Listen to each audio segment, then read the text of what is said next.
どうも皆さん、カイトです。高難易度アクションゲームアンダーパーティーをご存知でしょうか？こちらは2020年4月3日に Steam でリリースされました。早速ストーリークリアまでやったんですが、刀と銃を使い分ける横スクアクションでしたね。定価690円でセールになると半値の345円まで落としてくるバニー探偵物語であり、敵のアジトへの潜入しての刀でのぶった切り、そして銃で撃ちまくっての突破はボリュームを含めて面白かったです。今回は誰も知らないであろうアンダーパーティーについてコンパクトに紹介させていただきます。さらには Steam での概要欄にはリョナグロ系と記載されていますので、苦手な方は違うバニーアクションのラビーリビューをおすすめします。では早速やっていきましょう。まずアンダーパーティーって何やって方に超簡単に説明すると、探偵バニーに少女誘拐の捜索依頼が舞い込み、敵のアジトに潜入するっていうのが舞台で、刀と銃を使いながら少女を救出するために突き進む 2D 横スクロールアクションです。ストーリーは単純明快なので、エリアボスを倒しつつ少女の元まで向かうという感じ。敵を倒すとお金を落とすので、途中にいる天使からスキルと銃を買うことができるバフ強化があるんで、若干のメトロイドバニア要素も兼ね揃えていますが、マップはないです。レベルも一応あるんすけど、ガンガンストーリーを進めていってもクリアできました。難易度はノーマルでプレイしたんですけど、理不尽なデス以外は許容範囲でしたね。ざっと説明するとこんな感じです。そしてどのあたりが面白かったというと、グロ要素が意外にもあるバニーアクションが一番だったかなと。こういう系統好きなんですよね。キャラクターがめちゃくちゃ可愛いと感じ取られるんですが、倒された時の見せ方が非常にグロい。冒頭でのチュートリアルボス平公子との戦闘時は初見殺しが多く、何度か負けた瞬間でイベントに入り、その光景は予想通りすぎましたね。結構前にプレイしたマイフレンドペドロってあるんですけど、あちらでは銃での爽快アクショングロに比べて、こちらはパリーを駆使するどっしりとしたバニーグロのイメージを持ってもらったら良いかなと。爽快感というよりは確実に1体ずつ倒してからのパリーをして銃をぶっ放してのサブウェポンは普通に楽しかったです。ストーリークリアとしては2時間ほどというのもちょうど良かったですね。そして気になるところなんですが、色々と理不尽な敵たちの攻撃モーション、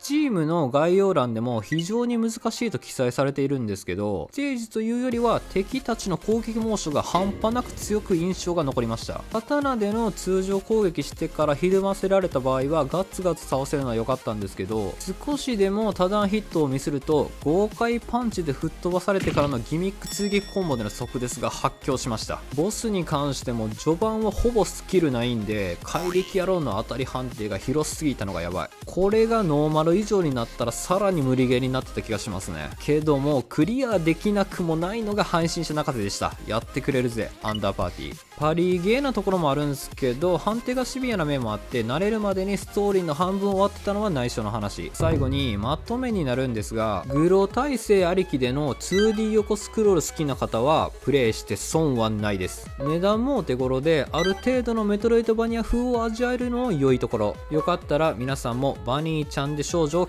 救出に行きませんか？きっとサブであるマシンガンを手に入れたら一気にぬるゲーになってしまうこと間違いないですよ。このチャンネルではインディーズ作品を中心におすすめのゲームを一通りクリアして紹介しております。少しでも参考になった方がいればチャンネル登録や高評価をしていただけると幸いです。ではでは